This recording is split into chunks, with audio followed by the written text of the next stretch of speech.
नमस्ते। नमस्ते साथियों, जय हिंद। और आज हम लोग बात करेंगे शिक्षक बहाली के मुद्दे पर। और आप सबको पता है कि तीसरे फेज की बहाली को लेकर जो फॉर्म अप्लाई करना है उसकी अंतिम तिथि जो है 26 तारीख, यानी कल अंतिम तारीख है। और इसके लिए लगभग दो तीन प्रमुख विषय जिसको लेकर लगातार घमासान मचा है। और उसके लिए एक और प्रयास हम करने जा रहे हैं। अपने साथियों के साथ हम प्रयास करेंगे बिहार के दोनों डिप्टी सीएम के साथ मुलाकात करने की, कि मुलाकात अगर हो जाती है तो निश्चित रूप से कुछ न कुछ बात बनेगी। लेकिन आपको याद होगा कि इसके पहले भी हम 2 बार मुलाकात कर चुके हैं, 14 फरवरी बसंत पंचमी के दिन और 19 फरवरी के दिन। और उसके बाद लगातार परसों मीटिंग बुलाए थे।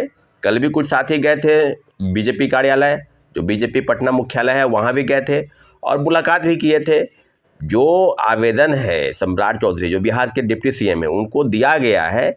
और 2 प्रमुख मुद्दे जिसके लिए एसटीटी अपीयरिंग और 10 वर्ष की छूट, उम्र संबंधी जो छूट है, एज रिलैक्सेशन, उसको लेकर एक डिमांड है सरकार से कि सरकार अगर इन सारे विषयों पर अगर सुनती है तो निश्चित रूप से काम होना चाहिए था। परंतु अभी तक जो लगातार 1.5-2 महीने से जो घमासान मचा है, पहले से मांग हो रही है। और आप सबको पता है कि एसटीटी अपीयरिंग की परीक्षाएं, संभावित परीक्षा जिसकी तिथि अभी घोषित नहीं हुई है, लेकिन संभावित है कि वो मार्च में उसकी होनी है। और बीपीएससी ट्री यानी तीसरे फेज की बहाली की प्रक्रिया के संदर्भ में भी परीक्षा जो होनी है वो मार्च में आयोजित होनी है।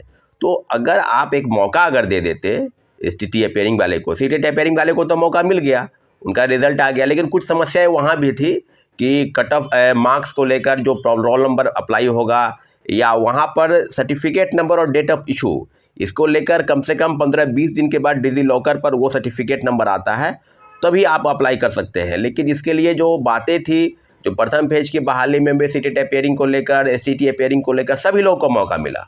और आज तीसरे फेज की बहाली में वो चीज़ें खत्म हो गई, अब उनको मौका नहीं मिल रहा है। सीटेट अपीयरिंग वाले अप्लाई कर सकते थे, उनको फॉर्म में भरने के लिए जो है उन्होंने जो चीज़ें बताई है कि रोल नंबर भरना है या नहीं भरना है या क्या करना है, तो एक संभावना कहने की सीटेट अपीयरिंग वाले के लिए रास्ता खुल गया। परंतु एसटीटी अपीयरिंग और जिनका उम्र खत्म हो गया है, 10 वर्ष की उम्र की मांग कर, आपको सबको पता है कि एसटीईटी की जो परीक्षाएं हुई 2011 में, 2019 में, तो जो 11 की परीक्षा में जिन लोगों का उम्र खत्म हो गया, उन उम्र संबंधित मांगों को लेकर लगभग हम लोग लगातार डिमांड कर रहे हैं, आप सबको पता है। और जितनी भी संभावनाएं हैं, जो चीज़ें आपके संदर्भ में हैं, वो सबको पता कि क्या हो रहा है।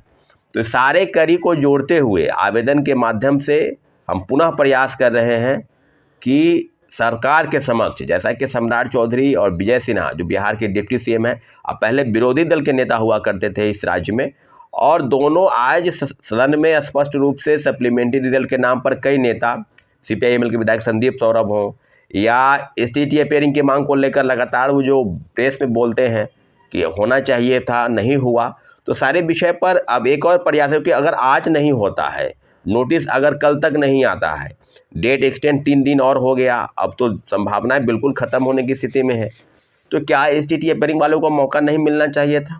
डीएलएड अपीयरिंग वाले को मौका नहीं मिलना चाहिए था? तो क्योंकि सरकार अगर अप्लाई करवा रही है फॉर्म, अगर सरकार आवेदन लेती है, तो उसकी एक संभावना होनी चाहिए, उसका एक प्रयास होना चाहिए कि अधिक से अधिक लोग किसी भी नौकरी में आवेदन कर सके, अप्लाई कर सके। क्या कि जो बिहार में शिक्षकों की जो स्थिति है वो आप सभी जानते हैं। और जो बहाली है, लगभग 3 महीने में लगभग 2 लाख शिक्षकों की बहाली हो चुकी है। और ये तीसरे फेज की बहाली पुनः चालू हुई है, इसमें 87,000 से ज़्यादा पद इसमें रिक्त है और वैकेंसी के तहत वो अप्लाई कर रहे हैं। आज इस विषय पर और सप्लीमेंट्री रिजल्ट के नाम पर जो परसों हम लोग बैठक किए थे, 3 प्रमुख बिंदु, सप्लीमेंट्री रिजल्ट, टीआरई 2 के लेकर और एसटीटी अपीयरिंग और उम्र की छूट, जो 10 वर्ष की उम्र की छूट की मांग है, सभी को लेकर बैठक बुलाए थे।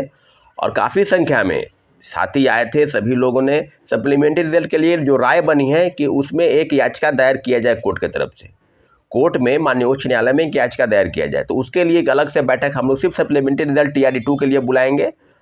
और उसकी भी बैठक की घोषणा हम कल या परसों तक कर देंगे, क्योंकि बहुत जल्द ही टीआरई 2 की जो संभावना थी कि 14,700 पदों पर सिर्फ मल्टीपल रिजल्ट, जैसा कि चेयरमैन बीपीएससी जो अब रिटायर हो गए हैं, श्री अतुल प्रसाद जी स्पष्ट बोलते थे कि सप्लीमेंट्री रिजल्ट को लेकर 3 तरह की संभावनाएं, drop out student, multiple result student और जो फर्जीवाड़े हैं, उनको लेकर जो सीटें खाली होगी उसके लिए हम पूरक परिणाम और एक से ज़्यादा पूरक परिणाम निकालेंगे।